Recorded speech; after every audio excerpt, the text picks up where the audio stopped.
ये बात है 1570 साल पहले की, जब रोमन एम्पायर पर कई बारबेरियन ट्राइब्स ने हमला कर दिया।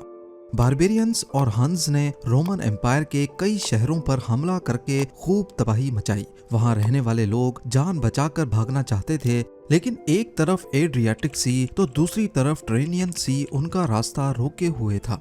उनके पास एक ही ऑप्शन बचा था, लिहाजा उन्होंने समंदर में बने करीबी आइलैंड्स पर भागना शुरू कर दिया। वहां पहुंचकर वो हमलों से तो बच गए, लेकिन ये आइलैंड्स साहिली झील में बने थे, जिनकी मिट्टी इतनी नरम थी कि इंसान भी उसके ऊपर नहीं टिक सकता था। पर सभी मुश्किलात के खिलाफ जाकर इन लोगों ने यहाँ पर ना सिर्फ बसेरा किया, बल्कि एक के बाद एक इंजीनियरिंग के कारनामे दिखाकर बिल्डिंग्स, कैनाल्स और यहाँ तक के ब्रिजेस भी बनाए। यही वो शहर है जिसे आज दुनिया वेनस के नाम से जानती है। बावजूद इसके कि यहाँ पर ना रोड्स थे, ना जमीन और ना ही पीने का साफ पानी, लेकिन फिर भी वेनेशियंस ने इसको सबसे पावरफुल सिटी बना कर दिखाया। पर आखिर ये सब मुमकिन कैसे हुआ? वो छोटे आइलैंड्स जिन पर खड़ा होना भी मुमकिन नहीं था, वहाँ इतना बड़ा शहर कैसे खड़ा किया गया, वो भी करीब 1000 साल पहले। नाजरीन, रोमन सिटीज छोड़कर जो लोग शुरुआत में इन आइलैंड्स पर गए थे, उनके पास यहाँ रहने का कोई ठिकाना नहीं था। नरम गारे जैसी जमीन जिस पर कोई भी चीज रखने से वो अंदर धंसने लगती थी। उस वक्त कई लोगों ने वापस साहिल पे जाने का मशवरा दिया, लेकिन वापसी का मतलब था मौत। बारबेरियंस और हंस नॉर्दर्न यूरोप के कुछ खाना बदोश कबीले थे, जिन्होंने रोमन एम्पायर की कमजोरी का फायदा उठाते हुए यहाँ पर हमला किया था। उस वक्त हालात इतने गंभीर थे कि इन नरम आइलैंड्स पर रहना ही इनकी मजबूरी बन गया।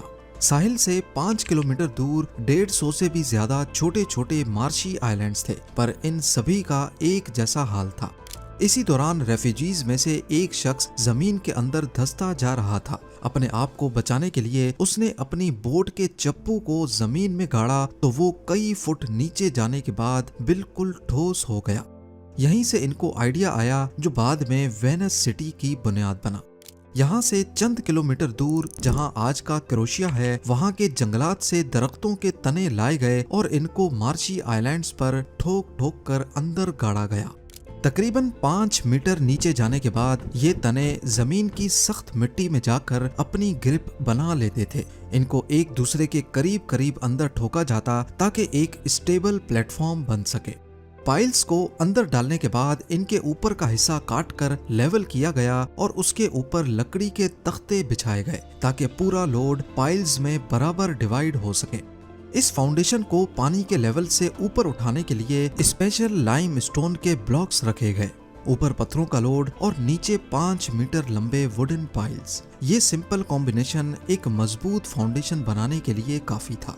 लकड़ी के तने जो अब पानी के अंदर थे, वो फूल कर एक दूसरे में टाइट हो गए और इनके बीच हवा गुजरने की जगह भी नहीं बची। यही वजह है कि वेनस में जो पाइल्स करीब 1000 साल पहले गाड़े गए थे, वो आज तक परफेक्ट कंडीशन में शहर का वजन झेले हुए हैं। फाउंडेशन डालने के बाद इसके ऊपर बिल्डिंग्स बनाने का काम शुरू किया गया। शुरुआत में वेनेशियंस ने लकड़ी के घर बनाए, लेकिन कुकिंग वगैरह के दौरान अक्सर इनमें आग लग जाती थी। बाद में ईंटों का इस्तेमाल भी शुरू हो गया। बिल्डिंग्स को हल्का रखने के लिए घर 3 स्टोरी से ज्यादा बड़े नहीं रखे जाते थे। ईंटों के बीच में लाइम स्टोन के पाउडर से बनाया गया स्पेशल गारा डाला जाता, ताकि मजबूती के साथ साथ दीवारें फ्लेक्सिबल भी रहें। फ्लोर्स और अंदर की दीवारें लकड़ी के तख्तों से बनाई गईं, जिनको बाहर से लोहे की रॉड्स डालकर होल्ड किया जाता।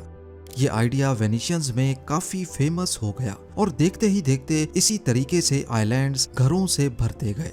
नॉर्मली शहर बाहर की तरफ फैलते हैं, लेकिन वेनस अंदर की तरफ फैलने लगा।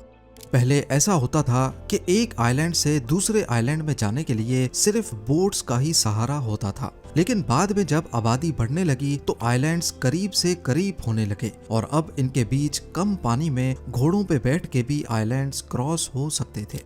वेनिस सिटी में अब सबसे ज्यादा जरूरत इन आइलैंड्स को आपस में कनेक्ट करने की थी। पहले 500 सालों तक ये आइलैंड्स आपस में कनेक्टेड नहीं थे, लेकिन जब आबादी काफी बढ़ गई और कारोबार की रेल पेल होने लगी तो यहाँ का बिजनेस हब, जिसे रियाल्टो कहा जाता है, सबसे पहले यहाँ एक सिंपल लकड़ी का ब्रिज बनाने की कोशिश की गई।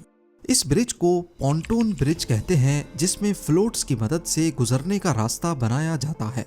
इस ब्रिज से रियाल्टो तक पहुंचना तो आसान हो गया, लेकिन क्योंकि ये फ्लोट्स के सहारे खड़ा था, इसी वजह से काफी हिलता रहता था और अक्सर लोग इसमें से गिर भी जाते थे। बाद में यहाँ लकड़ी का परमानेंट ब्रिज भी बनाया गया, लेकिन ईयर 1310 में हंगामा आराई की वजह से इसको आग लगा दी गई। आग लगने के बाद भी रियाल्टो ब्रिज अगले 140 सालों तक टिका रहा, लेकिन आखिरकार ईयर 1444 में ज्यादा लोड पड़ने की वजह से वो गिर गया। आखिरकार रियाल्टो को कनेक्ट करने के लिए यहाँ वेनिस का सबसे पहला स्टोन ब्रिज बनाने का इरादा किया गया। इसको बनाने के लिए उसी तरीके का सहारा लिया गया जिसकी मदद से यहाँ हजारों घर बने थे। 12,000 से ज्यादा वुडन पाइल्स नहर के किनारे में गाड़ी गईं और उनके ऊपर 10,000 टन वजनी पत्थर का आर्च ब्रिज कंस्ट्रक्ट किया गया। ये ब्रिज इतना कामयाब हुआ कि पूरे वेनिस में इसी तरीके से पत्थर से बने ब्रिज बनाए जाने लगे। आज भी ये ब्रिज उसी मजबूती से खड़े लोगों के हजूम का वजन बर्दाश्त कर रहे हैं। इन ब्रिजेस की मदद से अब एक आइलैंड से दूसरे में जाना और भी ज्यादा आसान हो गया। वेनिस सिटी में रोड्स नहीं बल्कि सिर्फ कैनाल्स हैं और इन कैनाल्स को ही इस्तेमाल करते हुए एक जगह से दूसरी जगह पहुंचा जाता है। इससे वेनिस को फायदा ये हुआ कि सामान वगैरह को शहर के किसी भी कोने में पहुंचाना काफी आसान होता है। वैसे नॉर्मल सिटीज में उस वक्त पैदल चलने वालों का और घोड़े गाड़ियों का एक ही रास्ता होता था, जिसकी वजह से काफी कंजेशन होती थी, लेकिन वेनिस इससे बिल्कुल अलग था। यहाँ पैदल चलने वालों का रास्ता कैनाल्स में चलने वाली बोट से बिल्कुल अलग है और सबसे बड़ा फायदा ये कि कैनाल से कोई कहीं भी उतरकर जल्दी से अपने घर तक पहुँच सकता है। देखते ही देखते वेनिस यूरोप का सबसे ताकतवर और अमीर शहर बन गया और इसकी सबसे बड़ी वजह इसकी लोकेशन थी। मैप पे देखा जाए तो ये है एड्रियाटिक सी, जिसके एंड में वेनिस है और ये समंदर सीधा मेडिटेरेनियन सी में जाकर मिलता है और मेडिटेरेनियन सी अफ्रीका, यूरोप और मिडिल ईस्ट तीनों से कनेक्टेड है। आज भी गुड्स ट्रांसपोर्ट का सबसे आसान और सस्ता तरीका समंदरी रास्ता माना जाता है। यानी मिडिल ईस्ट और ईस्ट यूरोप से वेस्टर्न यूरोप तक पहुंचने के लिए जहां इटली, ऑस्ट्रिया, हंगरी, जर्मनी और फ्रांस हैं, शिप्स आसानी से एड्रियाटिक सी के आखिर